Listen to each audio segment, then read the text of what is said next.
eyesight is something that few people take for granted. And as we age, diseases like macular degeneration become worrisome. We've got Dr. Janet Sunus. She is the medical director of the Richard E. Hoover Low Vision Rehabilitation Services at GBMC joining us now. How are you? Fine, thank you. I'm happy to have you here. So we hear this term often, but we don't necessarily know what it means. What exactly is macular degeneration? So the macula is the center of the retina, the center part of the nerve tissue in the back of the eye. And it's the part that we need for seeing fine detail and so forth. So macular degeneration is the most common cause of vision loss in people over 60 in the United States. Okay. And it involves the degeneration of the cells in the center, leading to areas of blind spots and scarring and so forth. There are two types. Most people start off with the early dry macular degeneration, in which there's deposits under the retina because the cells underneath are not working. And that can lead either to advanced dry macular degeneration when people start losing vision from blind spots in the vision, or to wet macular degeneration when new abnormal blood vessels grow and scar and bleed and leak under the retina. So what are some of the signs and symptoms that we might experience if this is occurring?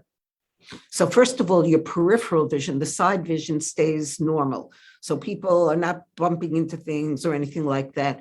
But what's affected is central vision. So the ability to read, to recognize faces and so forth. Early on, we want people to recognize if there's any distortion in the vision. And it's important to check one eye at a time, because if both eyes see normally and then one eye gets affected, you may not even notice it with both eyes open.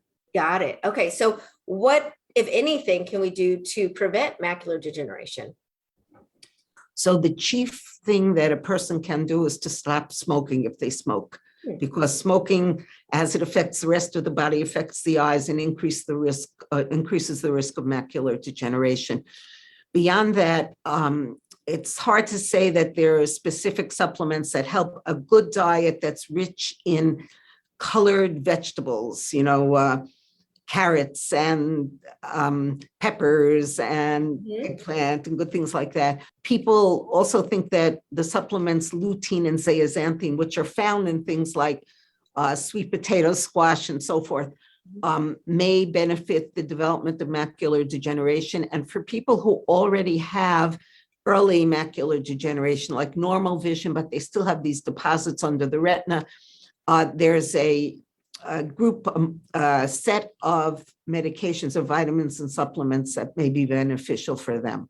Okay, so there is a way to sort of get in front of it if we start to notice these deposits, or a doctor notices the deposits, and we can, help ourselves just have a better chance with fighting it, of course. So are there any treatments that are available if this develops that GBMC offers that can help us with macular degeneration? So in terms of medical treatments, for the wet type, there are now injections that are given into the eye every 4 to 8 weeks that tend to help these blood vessels go away and dry out and decrease the risk of vision loss from them. For the advanced dry form of macular degeneration, there is no medical treatment.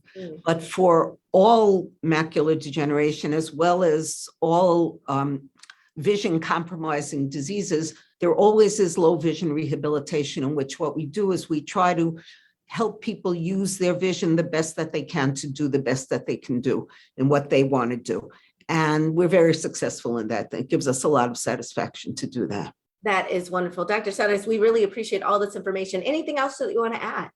I try always to mention, when I speak about macular degeneration, visual hallucinations. About 1 out of 5 people who have vision loss get what we call visual hallucinations. They may see people or patterns or flowers or animals, all different things.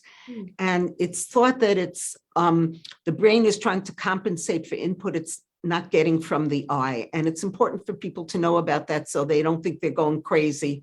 And they can know what's going on. Oh, I'm so glad that you added that, because I can imagine that would be very, scary for somebody if they're not expecting it, but knowing that there's a medical reason that it's happening really does help. I know that, people are in great hands when they go to GBMC specifically, and to see you guys at the Richard E. Hoover Low Vision Rehabilitation Services Center there. So thank you for being with us. We appreciate it. And we'll be right back with more Midday Maryland right after this. Stay tuned.